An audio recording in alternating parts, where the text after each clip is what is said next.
Hey there, YouTubes. Okay. I have honestly not said too much about Don't Ask, Don't Tell, the repeal of it, because I have a sneaking suspicion, or my logical brain is saying somebody might try to stop it. Somebody might try to stop implementation. And so until it's fully implemented, I'm not making too much of a fuss of it. Yes, you know what, I realize this is some very, very historical information. It's very, very historical because it's signed into law right now.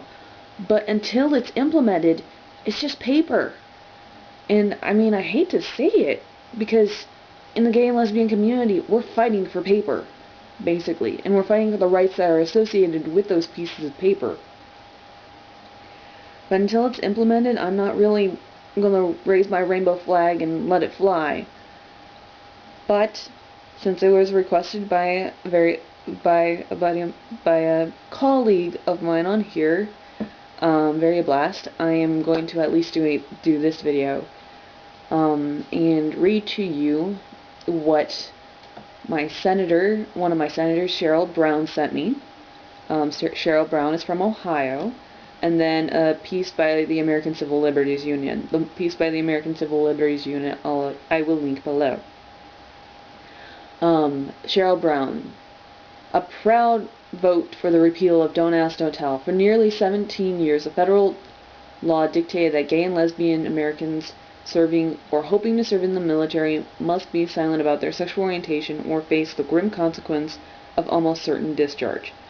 Don't Ask, Don't Tell, as the policy has become known, was inconsistent with our values and kept the military from recruiting and retaining professionals dedicated to serving our nation's armed forces.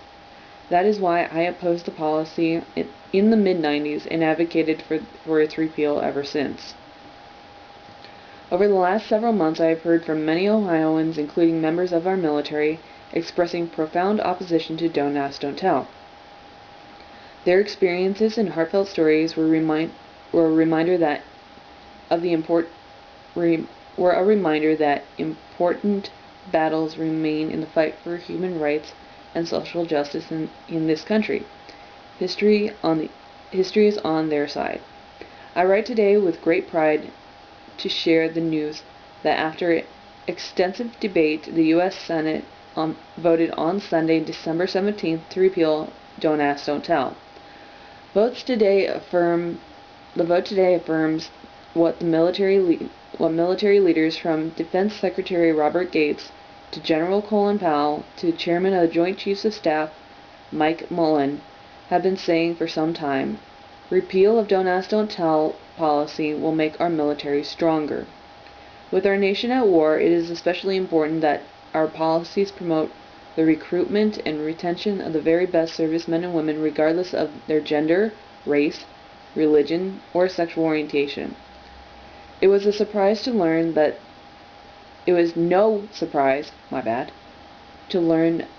the Defense Secretary Gates' year-long review of the impact of fully and openly integrated gay and lesbians into the military concluded that open service posed no threat to our military readiness or effectiveness.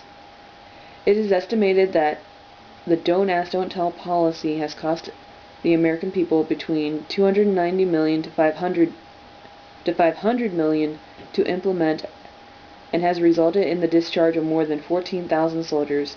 These 14,000 Americans included Ohioans who offered to lay down their lives for our country, and they deserve better than investigations and discharge. They deserve acceptance, affirmation, and the right to serve openly and honestly in America's military. The strength of our nation is measured not by just the size of our economy or the might of our military, but by the actions consistent with our values. The repeal of Don't Ask, Don't Tell is a long overdue victory for American values and for the American people. So, yay, Cheryl Brown. And moving on, President Obama signed into law a bill that repeals the discriminatory Don't Ask, Don't Tell policy. The President called for the policy's repeal in his State of the Union address last January. The American Civil Liberties Union commended both Congress and the President for revising the failed policy and urged swift implementation of its repeal.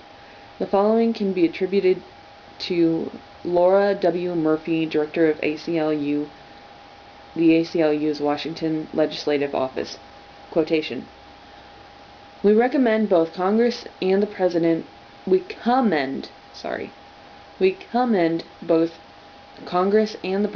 for making the repeal of Don't Ask, Don't Tell a priority. Today is a historic step forward for those who have lived their lives in silence while serving our country, and for all Americans who believe in fairness and equality. The reversal of this policy should serve as a message that discrimination has no place in our laws. The law must be implemented by the Department of Defense to ensure that no more service members are unfairly discharged. The sooner the law is implemented, the sooner gay and lesbian service members can begin to serve their country with honesty and dignity. End quotation. So, the implementation is the big factor right now. You know what? It's historic. It's awesome that this is the law now. But until it is implemented, it doesn't mean much. I mean, yes, it means a lot. But to those people in the military, to those people who are looking to join, until this is implemented, they can't call up their husband or their wife and say, I love you. Until it is implemented, they can't have a picture of their significant other on their desk. Until it is implemented, gay and lesbian and transgender, possibly bisexual individuals, anybody on the scope of sexual orientation, it doesn't mean much until it's actually implemented. The big thing about Don't Ask, Don't Tell is a lot of service members didn't ask and they didn't tell. But they were witch hunted anyway. People hunted them down to kick them out. Not because they said anything, but because they wanted them out. For other reasons. A lot of it was for personal reasons, personal vendettas, and it's bullshit. I mean, I'm not saying that all people that got kicked out because of it was because of those ideas, because of personal things against them. But that's one of the reasons.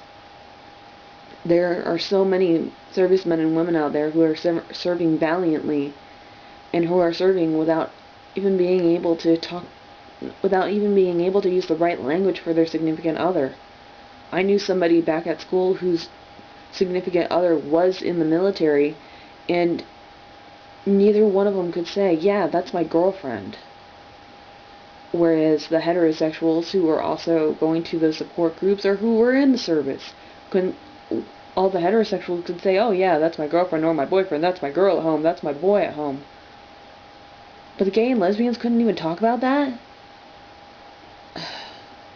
It's just not fair. And yeah, you know what? This is awesome. Don't Ask, Don't Tell has been repealed. It's in the law. But until it's implemented, until that final hour has passed, I'm still holding my breath. Peace out, YouTubes.